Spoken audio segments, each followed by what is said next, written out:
por estar en esta nueva emisión. Quédese con nosotros.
Y siempre las primeras lluvias que se registran en el territorio hondureño vuelve a quedar evidenciado que sigue siendo una de las naciones más vulnerables.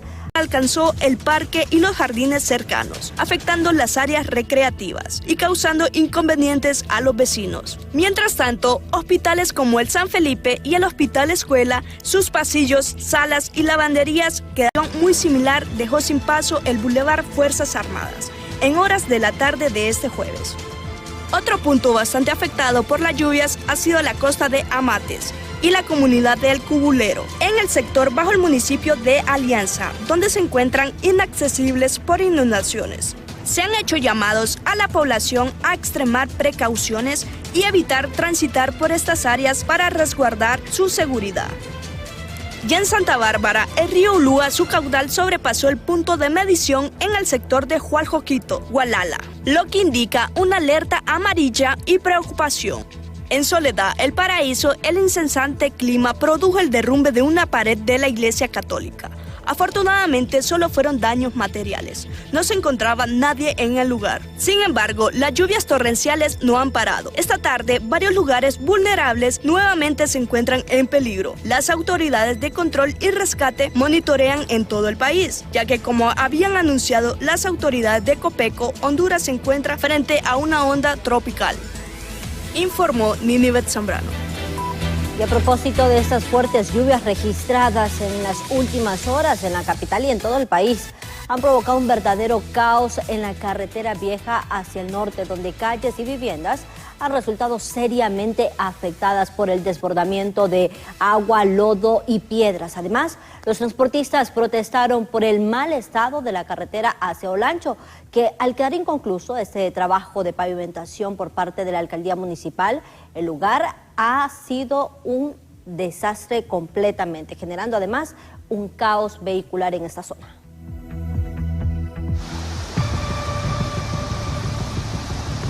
Parece que vamos.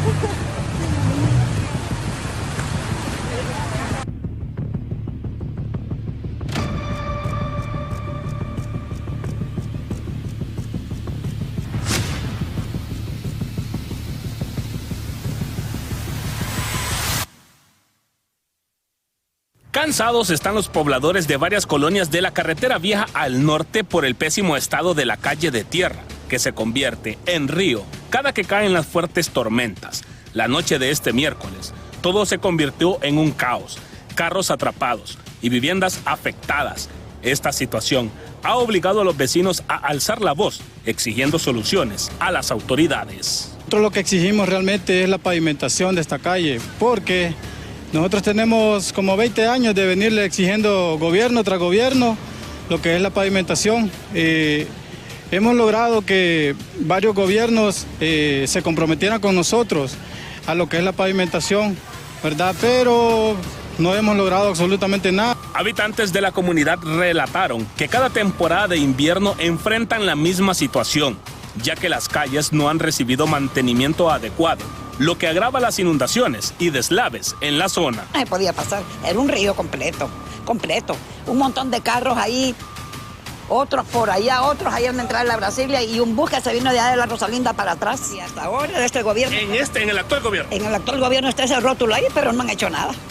Asimismo, en la carretera principal que conduce hacia Olancho, una vía de alivio para cuando no hay acceso en la carretera vieja al norte, los transportistas aprovecharon los deslaves provocados por las lluvias para protestar nuevamente y demandar la finalización de obra de pavimentación que, según denunciaron, ha quedado paralizada por parte de la alcaldía municipal. Dieron promesa de que ahí viene la planadora, que viene la maquinaria para que peguen una raspada y ya lo dijeron desde las 10 de la mañana y ya tenemos varias horas de estar parados, entonces al mirar que no los cumplen, vamos a dar 37 minutos.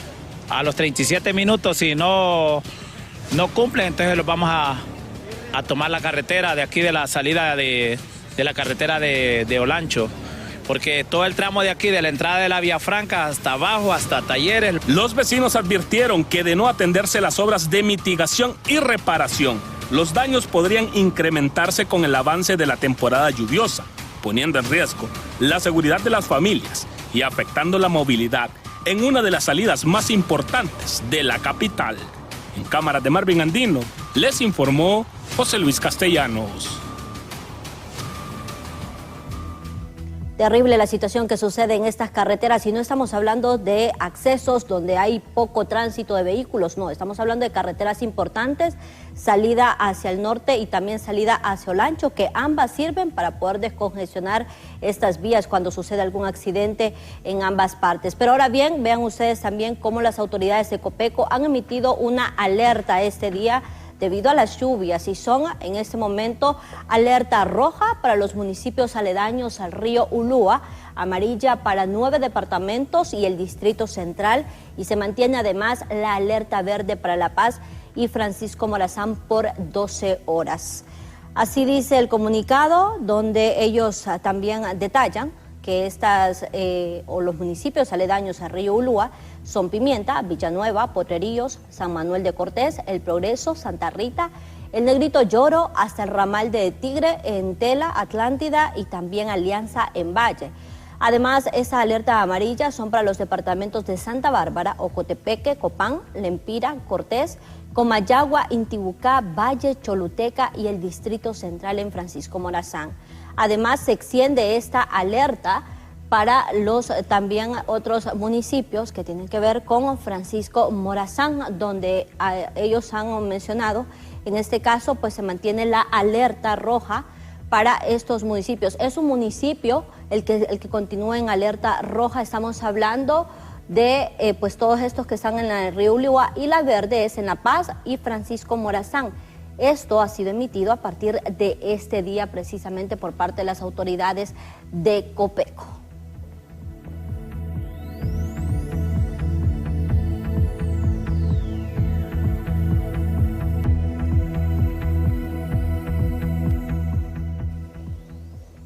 Y las lluvias torrenciales también en la zona occidental de Honduras han encendido las alarmas en el Valle de Sula, el río Aguán, como ustedes ya han escuchado, el gigante de agua y lodo que experimenta una crecida alarmante en su caudal, desatando el miedo a las inundaciones en comunidades que aún no se recuperan de desastres pasados. Las autoridades han activado la alerta amarilla y monitorean cerca el avance de las aguas. Bueno, alerta roja incluso ya se ha elevado en estas últimas horas después de las 6 de la tarde.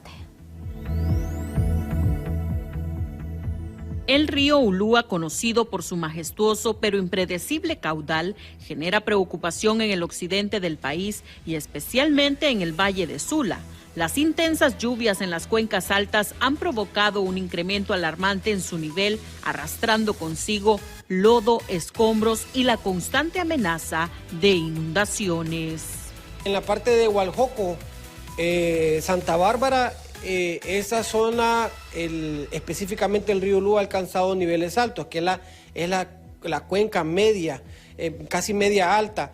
Así que seguimos en vigilancia, muy probablemente no se descarta de que pueda haber un desbordamiento en ese sector, así que seguimos en vigilancia, pero hasta el momento está con niveles altos de posible desbordamiento. Todavía no se ha desbordado, pero continúa en vigilancia. Aunque el sistema de alerta temprana en la cuenca alta funciona, actualmente las estaciones de Chinda, El Tablón y Santiago, que monitorean el aumento de caudales, están fuera de servicio desde agosto por la caída de un satélite. Los expertos mantienen vigilancia mediante otras plataformas, pero señalan que es necesario reactivar dichas estaciones. Lastimosamente, pues algunas estaciones del sistema satelital de la NOAA desafortunadamente pues se han caído, la estación Santiago, la estación Chinda, El Tablón. Nos ha limitado conocer este comportamiento del río Ulúa y Chamalicoy en este punto. Estamos haciendo la gestión necesaria con las autoridades de Serna para que nos permitan poder dar respuesta o la asistencia a estas plataformas y echarlas a andar cuanto antes. Mientras tanto, los pobladores de zonas bajas y ribereñas están siendo instados a evacuar de manera oportuna para evitar ser sorprendidos por la fuerza de la corriente. La historia reciente del río Ulúa ha demostrado que su capacidad destructiva es una fuerza de la naturaleza que no debe subestimarse. Con imágenes de Carlos Montes les informó Cintia López.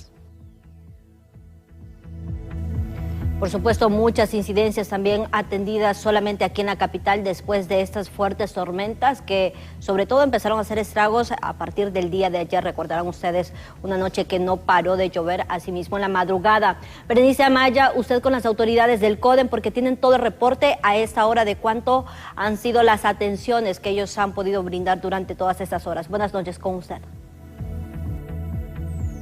Muchas gracias, licenciada Janet Flores. En efecto, tal y como usted lo manifiesta, me acompaña Julio Quiñones, quien es de la alcaldía y que supervisa también las obras de mitigación aquí en la capital, para que él nos amplíe información en cuanto al tema de lluvias, qué actividades se han realizado en torno a esto.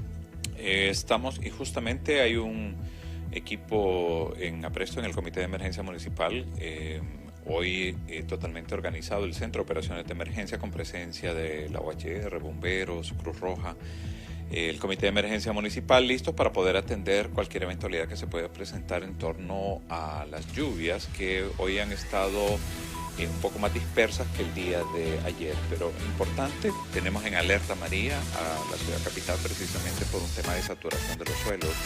Hemos estado recibiendo lluvias desde el sábado pasado, son 5 días consecutivos de lluvias importantes que nos han dejado un acumulado de situaciones que el día de ayer fueron 76 incidencias que se tuvieron que atender, mismas que provocaron que 136 personas fueran evacuadas de sus viviendas. Hoy se han seguido las labores de habilitar pasos de algunos caminos que salieron afectados en sectores del noroeste de la ciudad capital. Se han estado atendiendo también la atención a las familias que salieron afectadas. Sobre el tema de las obras, bueno, dichosamente ayer se entregó precisamente en el barrio Marazán, en el sector que la gente conocía antes como Los Jucos, que es el Carmelo realmente que se llama.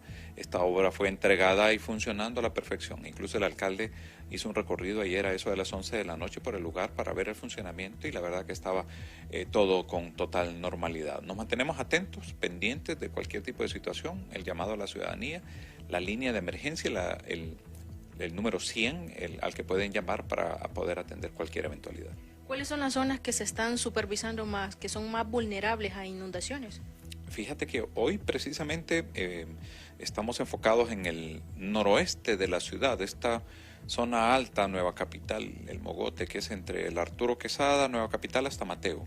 Y todas esas corrientes de agua que bajan de las zonas altas, lógicamente afectan estas partes bajas, 21 de febrero, Vegas del Country, que son los que han tenido una recurrencia de incidentes, la zona de Lolo, que también tuvo una afectación, la Brasilia y sus alrededores, pero también importante, y nos hemos venido hasta este otro sector de la ciudad, el norte de la ciudad precisamente, en donde hemos visto una alta saturación, ¿verdad? Toda la franja del las faldas del Picacho, ¿verdad?, que tienen fallas por deslizamiento y que hemos logrado confirmar en campo junto con los equipos que hay suelos altamente saturados. ¿Se están realizando monitoreos constantemente en estas zonas?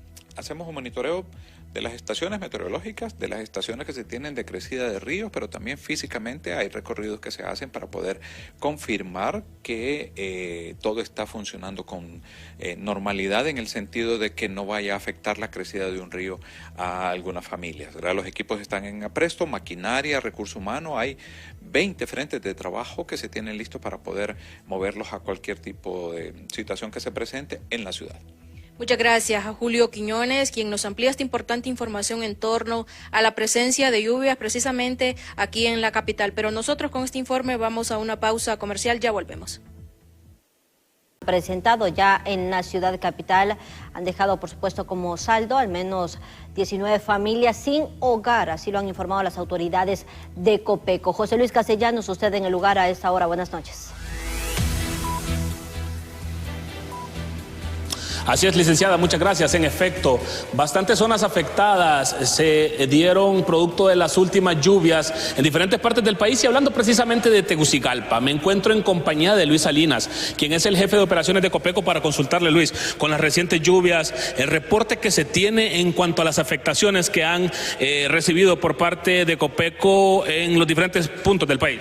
Bueno, así tenemos aquí la Secretaría de Gestión de Riesgo y Contingencia Copeco.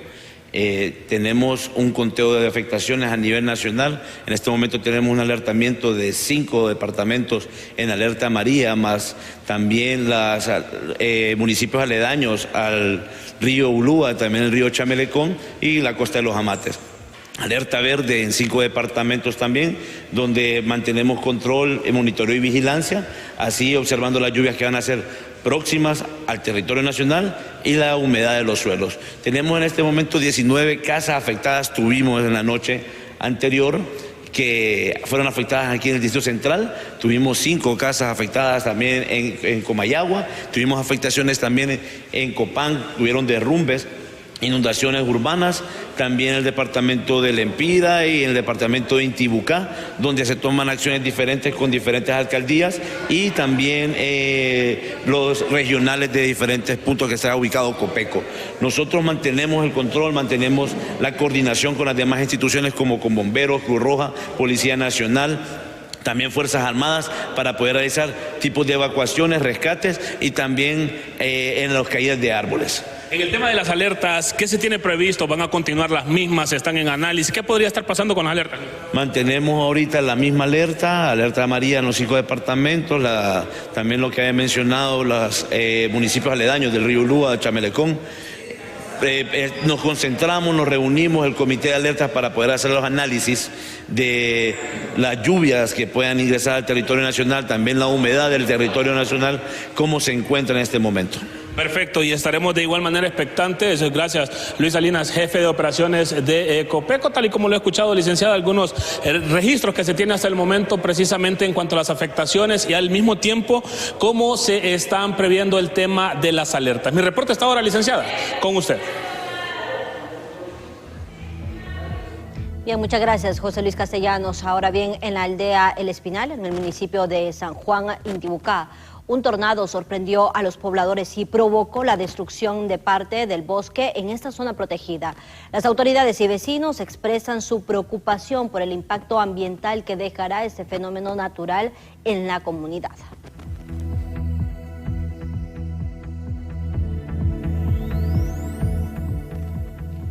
Y a propósito, para evitar pérdidas de vidas humanas producto de estas lluvias, las autoridades del Cuerpo de Bomberos están instando a toda la población a no bajar la guardia y a mantenerse al pendiente de cualquier eventualidad que puedan provocar las lluvias en las próximas horas, especialmente en las zonas de alto riesgo.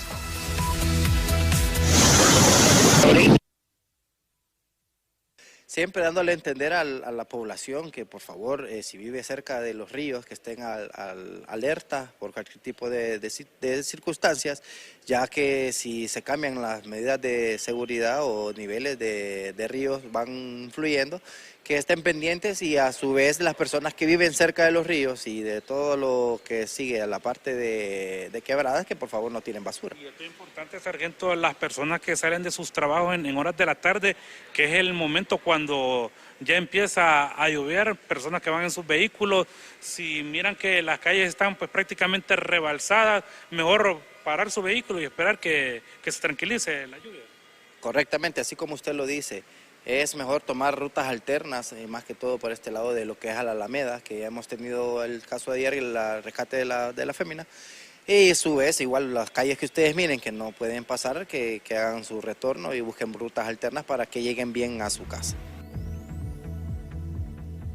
Y vamos a cambiar completamente de información porque, vea usted, lamentablemente un incendio de grandes proporciones redujo a cenizas una humilde vivienda de madera y zinc en la colonia Nueva Suyapa de la capital. En el lugar también 2 menores, uno de 4 y 7 años, han muerto tras no poder salir de este lugar. Veamos esta triste noticia.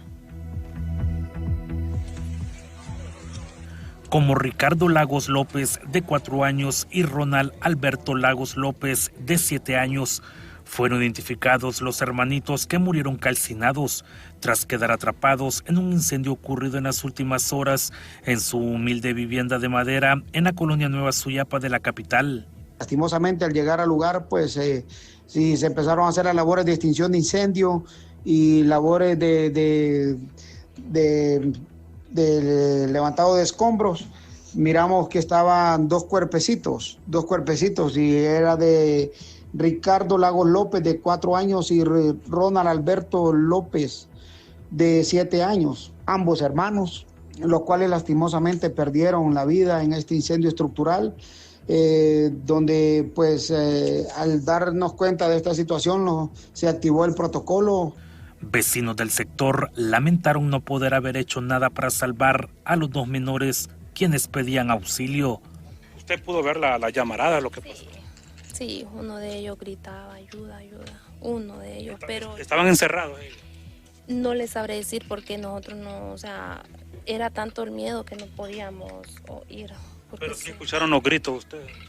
Es que no gritaba porque no sé si es que ya estaba ahogando, entrecortado, ay, decía, pero solo eso. Y yo me grité y grité, pero la gente no escuchaba porque estaba lloviendo fuerte. ¿A qué hora fue eso más o menos? 10:40 de la noche. Lamentable este escenario y 2 criaturas que usted pues tuvo el placer de conocer. Sí, muy lindos, educados, los niños educadísimos ellos. Según medicina forense, el proceso de autopsia e identificación legal de ambos cadáveres puede tardar hasta 6 meses debido al estado en el que ingresaron. En este caso, como eran menores de edad, habrá una entrevista entre un odontólogo forense y los familiares, ¿verdad? Porque hay una identificación científica que se llama odontograma o autopsia oral. Si esto todo coincide y da positivo, el odontólogo forense decide la entrega de los cadáveres de los 2 menores.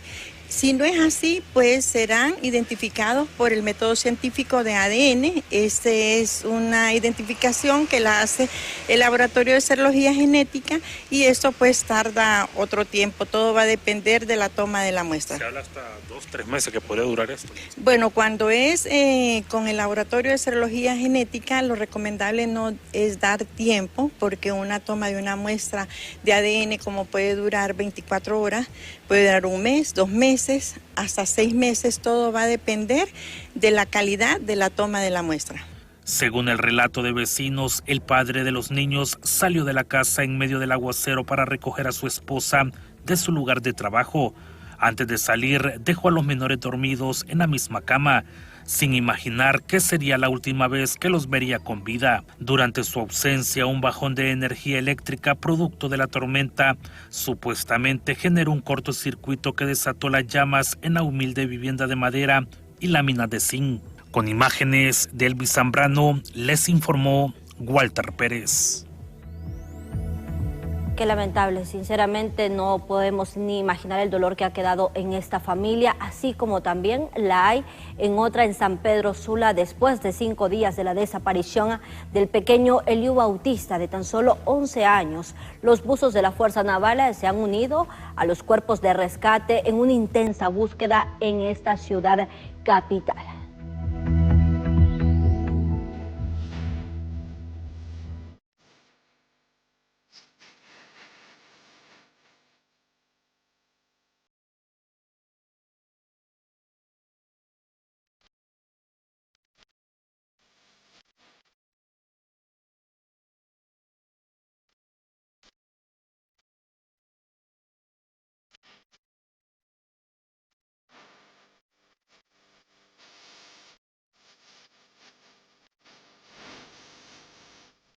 Ubicada desde el bordo de la colonia Jerusalén entre la 27 y 33 calles, donde hoy 2 buzos de la Naval iniciaron la búsqueda del menor Eliu Bautista de 11 años en este lugar conocido como La Pozona. Han pasado 5 días desde que Elvin Eliu Bautista Guillén fue arrastrado por una fuerte corriente en un crique de la colonia Los Arcos en San Pedro Sula. Desde entonces, su familia no ha perdido la esperanza de encontrarlo. El padrastro del niño, con lágrimas contenidas, expresa que aún mantiene la fe en que podrán recuperar el cuerpo para darle una sepultura digna. Api, decía mi niño, entonces es difícil para... Bueno, yo no soy el papá legítimo, pero 9 años que estoy con él, le agarré mucho amor. Sí, porque él pasaba con mi hijo en la cama y pasaba viendo Pichingo, entonces tal vez por eso, porque siempre yo que miraba, estaban ellos a la cama, le volteaba a ver hacia la cama, entonces yo siempre lo miraba ahí, entonces hoy que ya volteado a ver, ya no está. Sí, que nos sigan ayudando, por favor que nos sigan ayudando, de ver la manera como, sí, recuperarlo más que todo y darle la sepultura a él y quedarlo conforme ahí, pues, porque sí, sabemos que ya está muerto, pues desde el primer día de que cayó el oficial, como lo dije, si el oficial murió, no va a morir él, que es un niño. La operación de búsqueda no ha sido sencilla. Ahora se han sumado buzos de la Fuerza Naval conjunto con el Cuerpo de Bomberos y la Policía Nacional, buscando hasta en sectores de La Lima, Chamelecón y Puerto Cortés. Aquí tenemos nuestro puesto de comando. Eso no significa que solo estamos acá. Estamos en todo lo que es la ribera de este río que va a desembocar hasta el Chamelecón. Hoy se sumaron 4 buzos de la Naval de Puerto Cortés, también se sumaron compañeros de la 105 Brigada que han estado trabajando y personal de Copeco que también ha estado colaborando en esta ardua labor desde horas tempranas de la mañana. Las autoridades también hacen un llamado a los padres de familia con el control y cuidado de sus hijos. A todas aquellas madres de nuestra población de que los padres tienen que tener el control de sus hijos, para no sufrir consecuencias de esta naturaleza, porque aquí lo más que le queda a sus familiares como olientes es una pena moral, un dolor moral. La búsqueda continúa y aunque cada minuto cuenta, el esfuerzo cesa. El objetivo principal es encontrar a Elvis para darle gracias a Dios y entregárselo a sus familiares, poniendo fin a la dolorosa incertidumbre. En cámara de Carlos Montes para Impacto BTV les informó Cristina Escobar.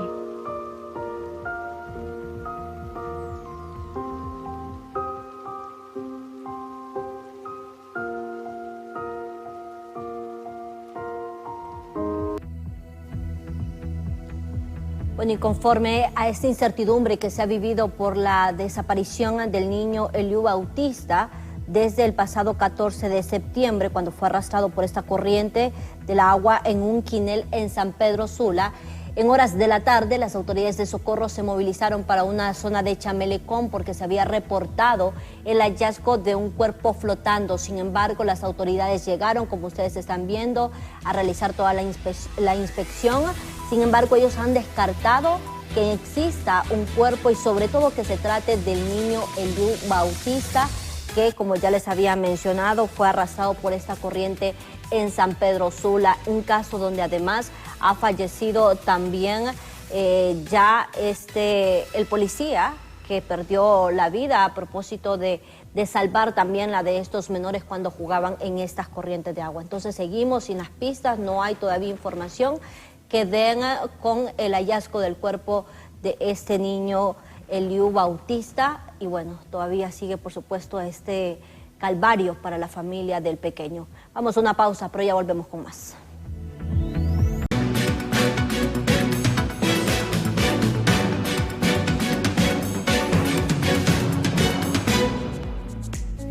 Continuamos con más y les tengo buenas noticias. Deposita, suma y arranca, porque si depositas o incrementas tus ahorros con 500 lempiras o más, participas en el sorteo de 6 carros Jetour nuevos. Son 6 carros en 6 meses y 6 ganadores. Conviértete en uno de ellos. Ahorra y participa con Ficosa.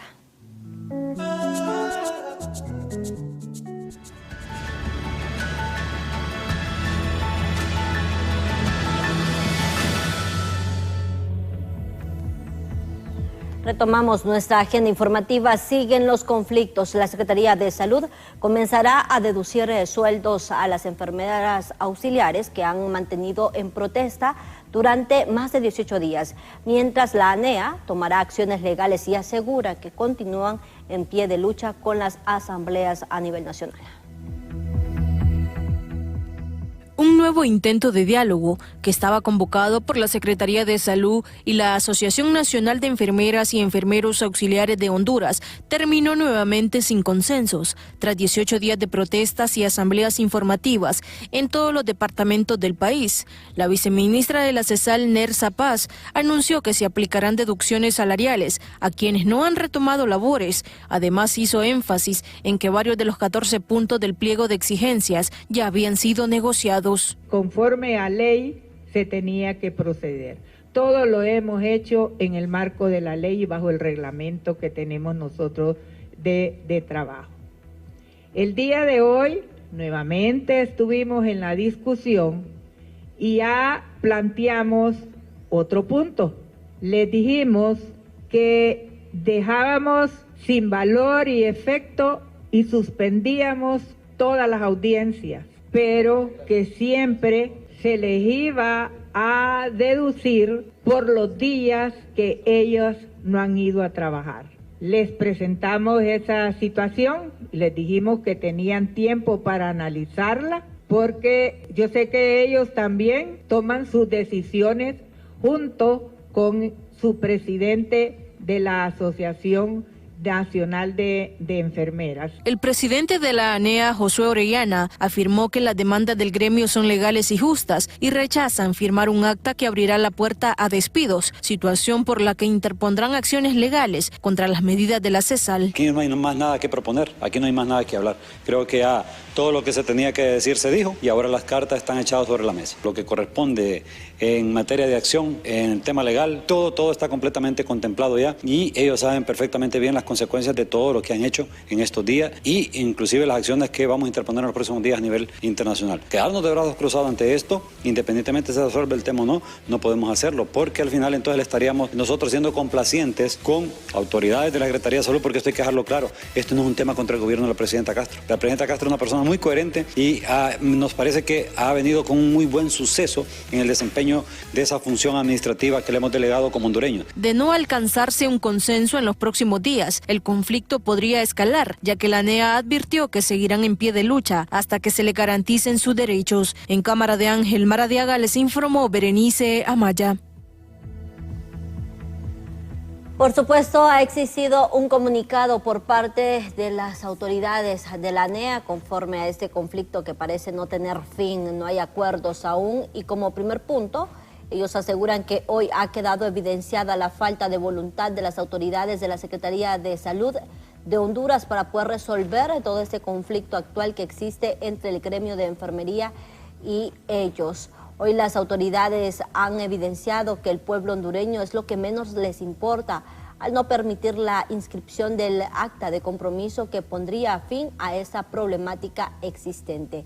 2, continuamos en asambleas informativas con turno A, B y C en los 18 departamentos del país de manera indefinida, en hospitales y compañeros que laboran en el área rural. Como tercer punto, continuamos haciendo un llamado a la señora Presidenta de la República, Iris Xiomara Castro de Celaya, para que intervenga de manera inmediata y permita, como la máxima mandataria de nuestro país, la resolución definitiva del actual conflicto derivado por el incumplimiento de la CESAL hacia el gremio de enfermería. Cuarto punto, queremos denunciar ante el pueblo hondureño y la comunidad internacional la escalada antisindical promovida por la Secretaría de Estado en los despachos de salud. Además, manifestamos nuestra disposición de poder acudir a cualquier llamado que se nos haga por delegación de la Presidenta de la República y manifestamos nuestra voluntad para que el actual conflicto se resuelva de manera inmediata. Continuamos haciendo el llamado al gobierno socialista, democrático, progresista y defensor de los derechos laborales a rectificar la conducta violatoria de la cual estamos siendo objeto los y las enfermeras auxiliares frente a la persecución laboral del personal de enfermería. Esto es lo que ha mencionado. Habíamos visto nosotros ahí un avance al suspender las citatorias o los citatorios a las audiencias por las protestas. Sin embargo, hoy las autoridades de la CESAL han anunciado que van a empezar a deducir los salarios a cada uno de ellos si no se presentan en sus áreas de trabajo.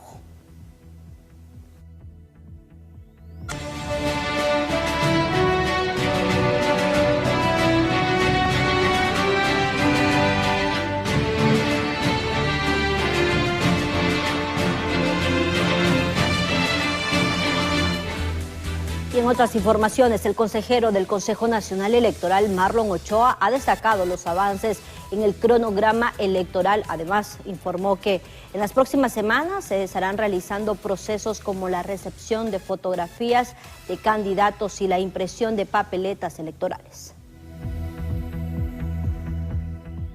Se utilizarán las fotografías que fueron incluidas en la papeleta de las elecciones primarias.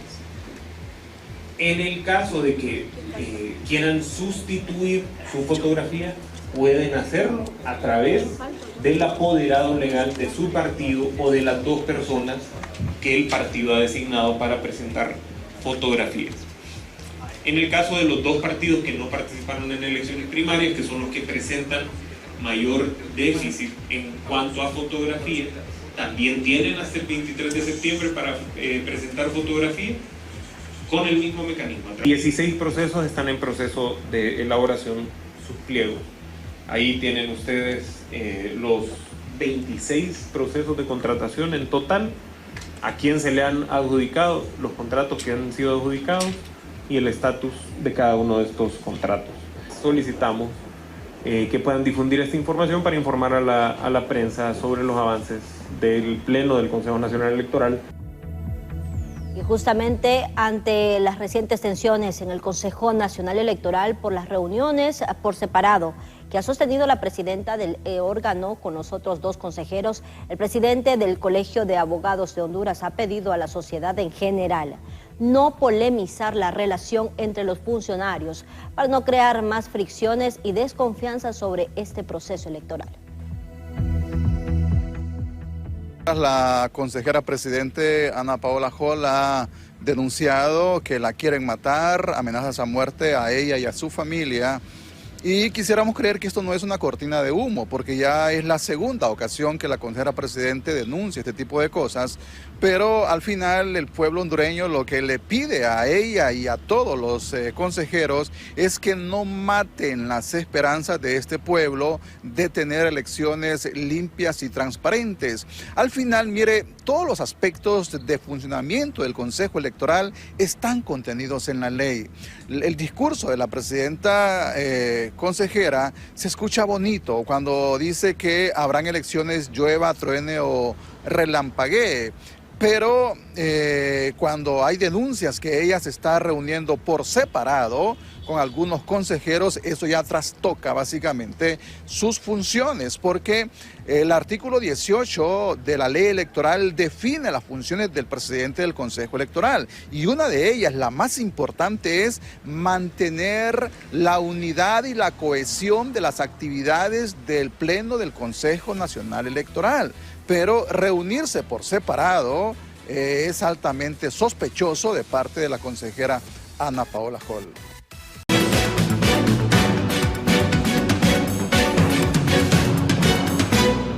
Crisis de la estatal eléctrica y temas monetarios, la misión del Fondo Monetario Internacional se reunió con la cúpula empresarial hondureña y así tomar en consideración sus valoraciones. Por el lado fiscal, la baja ejecutoria del presupuesto, el elevado endeudamiento, la deuda flotante con las empresas de más de 38.000 millones, las notas de crédito de más de 20.000 millones, nos suman casi 70.000 millones que se le deben a las empresas y eso pues pone en dificultad el ritmo de las operaciones de nuestras empresas y el crecimiento económico. El tema del ENE sigue siendo reiterado, ¿verdad? Las pérdidas siguen siendo arriba del 36-37%, la deuda del ENE a julio subía con las empresas generadoras a 18.800 millones. La deuda con las empresas constructoras es aproximadamente de 2.000 millones a la fecha. Entonces esos son temas que nosotros tenemos que hablar con el fondo. Otra de las preocupaciones de los empresarios es la baja inversión extranjera directa que llega al país, por lo que aseguran que es necesario que se adopten políticas que permitan que Honduras sea más atractivo para estos capitales. Pero una de las cosas que más nos preocupa es que cada vez la inversión en Honduras extranjera es menos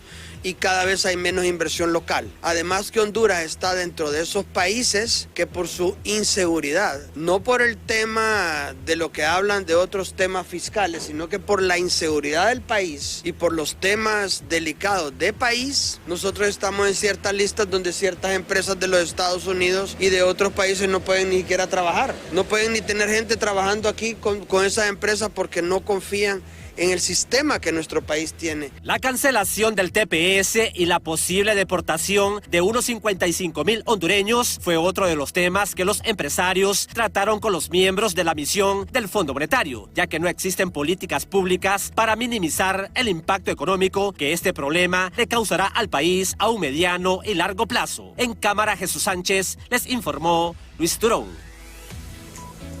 Y con el compromiso de transformar la experiencia de recibir y cobrar remesas, se presentó oficialmente en Honduras Loveo, una nueva empresa remesadora que ofrece un servicio único, simple y conveniente para miles de familias que dependen de estos servicios a diario.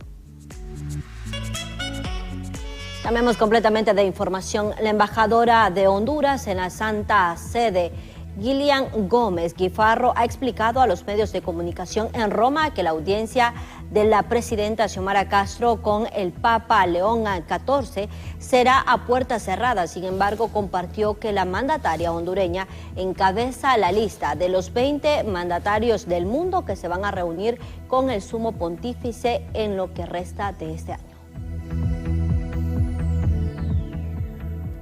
Una de las visitas antecedentes a 20 presidentes más que se encontrarán con la presidenta en lo que va del año a diciembre. Está previsto un encuentro con 20 presidentes más. Y por otra parte, al ser consultada sobre que el Papa no recibe mandatarios cuando están próximos a elecciones, la embajadora Gómez fue clara y señaló que la Iglesia es universal y que no tiene nada que ver con credos y políticas. Porque el Vaticano es un estado en el que, le comentaba a algunas personas que de hecho hay embajadores que no son católicos, son musulmanes, son hindús, es una relación netamente política, no es una relación de iglesia, entonces no hay ninguna connotación, simplemente es una muy buena relación, un saludo en principio a un nuevo pontífice, estrechar relaciones entre estados. Y en último lugar, saludar a la presidenta. Les presentamos ahora hasta aquí con las noticias. Gracias por habernos acompañado. Que tengan ustedes una feliz noche.